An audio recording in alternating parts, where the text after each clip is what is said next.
రెసిపీకి స్వాగతం. ఈరోజు వెలగపండు పచ్చడి ఎలా తయారు చేసుకోవాలో తెలుసుకుందాము. వెలగపళ్ళు 2 పళ్ళు తీసుకున్నాను. ఇవి కొంచెం పచ్చిగానే ఉన్నాయి. ఇది ఇప్పుడు పచ్చడి ఎలా తయారు చేసుకోవాలో తెలుసుకుందాము. వెలగపండుని పాలవిల్లకి కట్టాం కదా అని పసుపు అవి రాసాము. ఇవన్నీ శుభ్రంగా కడిగేసాను ఇలాగా. ఇప్పుడు ఇది రెండింటిని ఇలాగ బద్దల కొట్టుకోవాలి అప్పుడాల కరతోను. ఇందులో లోపల గుజ్జు తీసుకోవాలి. ఇలాగా వెలగకాయని ఇలా లోపల గుజ్జు అంతా ఇలా స్పూన్తో తీసేసాను. ఇది ఇంత వచ్చింది. ఒక పండు పాడైపోయింది, పండులా ఉన్నది పాడైపోయింది. ఇది కాయలా ఉన్నది బాగుంది. ఇది కొంచెం ఒగరుగా పుల్లగా ఉంది.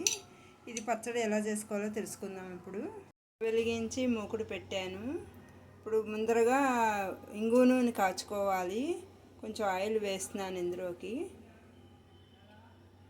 ఆయిల్ కాగాక కొంచెం ఇంగు వేసుకుని, ఒక స్పూను ఇంగు వేసుకుని నూనె కాగాక ఒక బౌల్లోకి తీసేసుకోవాలి. 1 టేబుల్ స్పూన్ ఇందులో వేసుకున్నాను ఒక బౌల్లోను. ఆయిల్ కాగింది. ఇలాగా ఈ ఆయిల్ ఇంగు పౌడర్లో వేసేసుకోవాలి. ఇలాగా ఆయిల్లో ఇంగు వేసేసుకున్నాను. ఇది ఇలాగా మరుగుతోంది. మళ్ళీ కొంచెం ఆయిల్ వేసుకుని కొంచెం పోపు వేయించుకోవాలి. కొంచెం లైట్గానే, ఎక్కువ ఆయిల్ అక్కర్లేదు. పోపు వేయించుకోవాలి. పోపు మినపప్పు, ఆవాలు, కొంచెం మెంతులు, కమ్మదనానికి మెంతులు వేసుకోవాలి. 2 ఎండుమిర్చి ఇలా ముక్కల కింద కట్ చేశాను. ఇవన్నీ ఇందులోకి ఇలా వేసేసుకుని బ్రౌన్ కలర్ వచ్చేదాకా వేయించుకోవాలి. ఇలాగ బ్రౌన్ కలర్ వచ్చింది. ఇది స్టవ్ ఆఫ్ చేసుకోవాలి. ఇది ఒక ప్లేట్లోకి తీసేసుకోవాలి. ఇలాగా ఒక ప్లేట్లోకి తీసేసుకున్నాను. వేసాను మూకుట్లోను. కొంచెం ఒక 2 టేబుల్ స్పూన్లు ఆయిల్ వేసాను. చింతపండు, 2 పచ్చిమిర్చి, కొంచెం ఈ వెలగకాయ ఇది గుజ్జును ఇందులో వేసినాను. ఇది 1 నిమిషం మగ్గనివ్వాలి. ఇలా కలిపితే 1 నిమిషం మగ్గనివ్వాలి. వెలగకాయ గుజ్జు ఇలాగ మగ్గింది. స్టవ్ ఆఫ్ చేసేసాను. ఇది పచ్చిదైనా చేసుకోవచ్చు, అది కూడా టేస్ట్గానే ఉంటుంది. ఇప్పుడు ఇది చల్లారాక మిక్సీ ఆడుకోవాలి.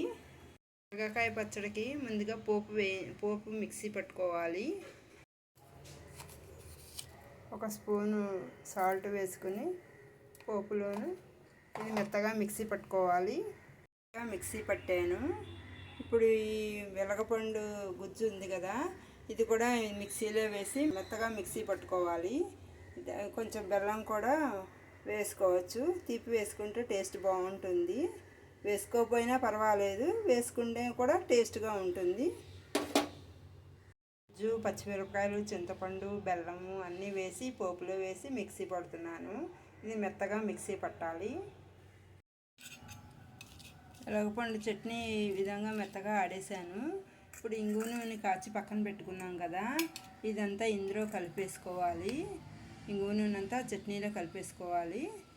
ఇది నిలవ పచ్చడి కూడా చేసుకోవచ్చు. వెలగపళ్ళు తీసుకుని నిలవ పచ్చడి కూడా చేసుకోవచ్చు. చింతకాయ అవి ఏ విధంగా నిలవ పచ్చడి చేసుకుంటాము, ఉసిరికాయ, చింతకాయ ఎలా నిలవ పచ్చడి చేసుకుంటాము అలాగే చేసుకోవచ్చు. అది నిలవ పచ్చడి ఏడాది పొడవునా ఉంటుంది. ఇది పచ్చడి వారం రోజులు నిలవ ఉంటుంది. ఫ్రిడ్జ్లో కూడా పెట్టక్కర్లేదు, వారం రోజులు నిల్వ ఉంటుంది. పచ్చట్లో ఇంగు నూనె కలిపేసాను. ఇది వేడివేడి అన్నంలో వడ్డించుకు తింటే చాలా టేస్ట్గా ఉంటుంది. ఇది ఒకసారి ట్రై చేసి చూడండి. ఈ వీడియో చూసినందుకు కృతజ్ఞతలు.